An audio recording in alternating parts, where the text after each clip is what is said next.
Hello everyone, my name is Vladimir, and even though I never thought about myself as a creative person, somehow I ended up moving pixels for the last 14 years. Yeah, probably the reason for that is that I always wanted to know how products work, what is in the background, and how is that actually combined with the business. So my story begins in 2012. There I work at like intern, doing mostly things that no one else wants to work. So the first and the most important lesson that I actually learned is how to make coffee for senior members, right? From there, moving to business cards, yay, memos, even like conference walls or designs for the walls overall. And at some point, my job was actually moving toward what I wanted. At some point, we created the game in that outsourcing company, and my job was to, because the UI was already made, my job was to make it transparent, and I got all the JPEGs, and even like without knowing to use Photoshop, I needed to prepare them. So what I did, I actually moved to like pixel from pixel and just deleted one by one. Yeah, that took a long time. So, but yeah, from there we actually moved to more important stuff, and I got the chance to design mobile apps, web apps, and yeah, stuff like that. So from then until now, a bunch of things happened, but three of them are really important to my career. And the first one started in 2019. And from there, well, quite a lot was there. But 2019 was important because I found this studio direction, which is basically a design studio. We are working with clients all over the world. We started with clients in Asia, Middle East, and Europe. So Asia was really important for my path because we worked with some big names there, like from Microsoft, Visa, PayPal. We are still working with some of them, but my product thinking got really shaped with working with those clients. So the next stop was obviously Middle East, and you can imagine the amount of real estate websites that we did there. And most of them have one interesting feature, at least for me, that was like interactive maps or property navigators, which is basically you're mapping 3D renders, showing them from different angles and allowing your customers to see what are the units in that property and how can buy it and other stuff. And because we were doing it so often, I thought like, why don't we just white label it? So in 2021, I co-founded Propellist, which is basically property navigator white labeled. And we are mostly acting on the local market, unfortunately. But I guess the lack of time is giving us options not to go globally. So I act there as a CPO. Probably that was the combination of the previous experience and the things that we did in that outsourcing company where I learned a lot about development. But even more important year was 2022, where I co-founded Podix. So Podix is actually a RevOps tool for podcast studios. Super niche industry. I guess I'm not sure how much of you actually know that podcast studios exist. But yeah, just think it this way. Is it cheaper for you to do it in your home, buy cameras, microphones, do all the editing and all the stuff?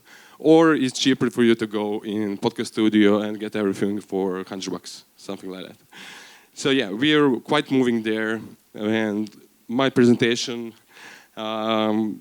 is combining actually this product knowledge and the websites.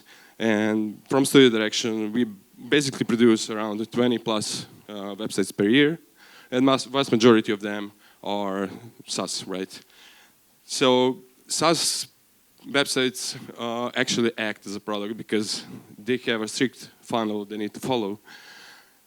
So it comes really good with what I wanted to say here. And 2 weeks ago, when I was preparing this presentation, I thought like, maybe I should talk more about the shift in the thinking and how to use actually design thinking from product design to the websites.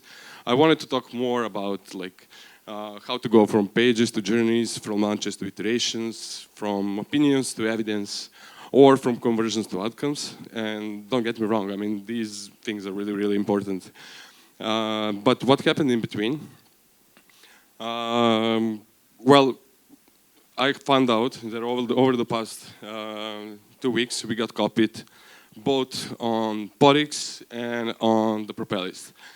Like with AI, we got copied on the feature set. Some of them actually added upon that feature set, like all the features that we wanted to do.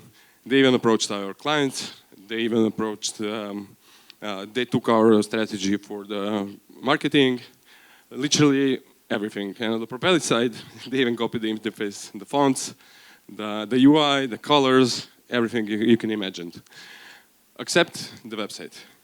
So that got me to thinking, like, why didn't they copy the website?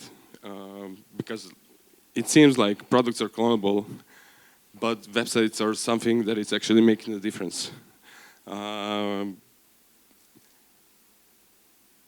With that being said, brand is the moat.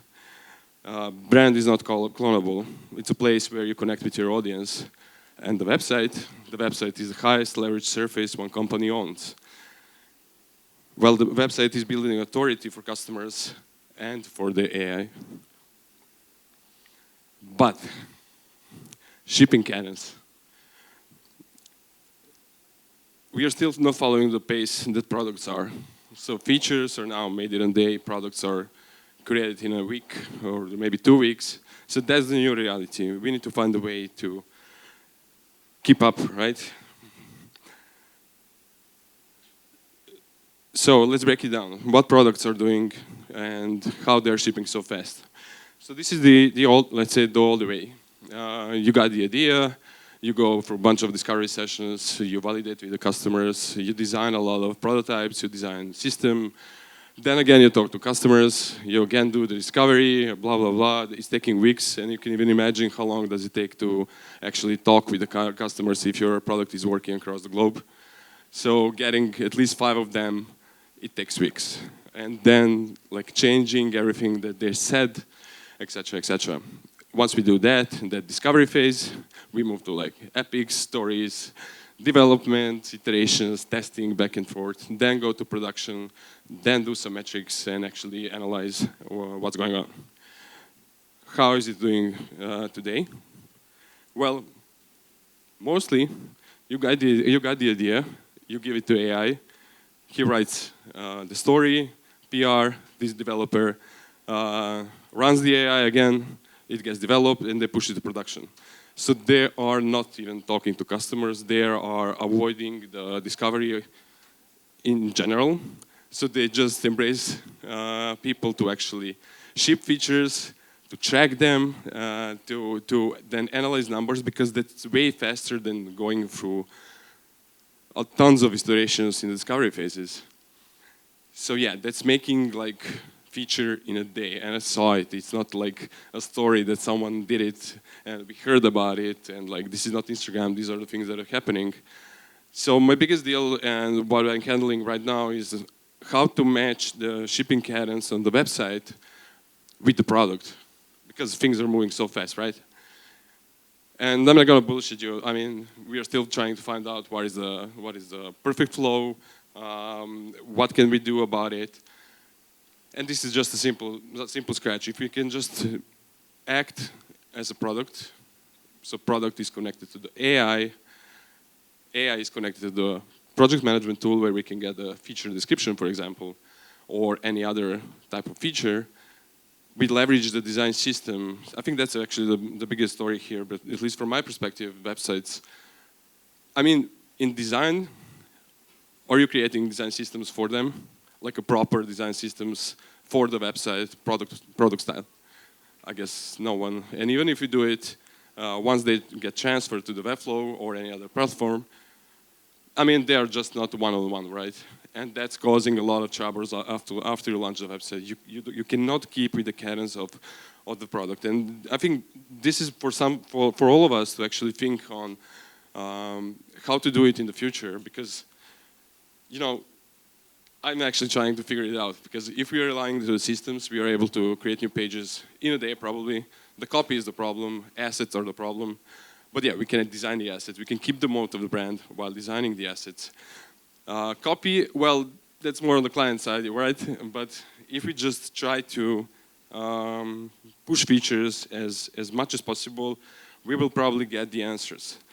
So what I would do and suggest for all of you to do is not like, I'm not gonna give you the answer to all of this. So maybe you can just start with simple steps like audit your current cycle, build the infrastructure, actually match the design and the development. And I think that should probably be probably done on the design side and actually create the system rather than asking developers to do that for you. Then pick a metric, watch it move. So at least from what I saw, website is what, and product mindset is how to build it. And like even answering to our client questions, I think we should probably in the future more sell the cadence and the shifting rather than just doing a bunch of wireframes, information architectures, and those stuff. So basically, what would I do? What will I do? I will focus more on the systems. I will focus more to document it properly, to document it in a way where AI can actually read it, can actually take points from there, where AI can actually go with project management tools, where it can do it the content. We already have the story on our website, right? So we can probably just take that copy, you have the language, and connect it to the brand. I think still it's a big question for all of us and for our clients. Are you more towards the AI, and how much are you going to implement the design to keep relevant than to keep the brand? So yeah, I won't take too much time. So this is just a short story that's happening right now. I guess there will be some questions, so if you have it, just go.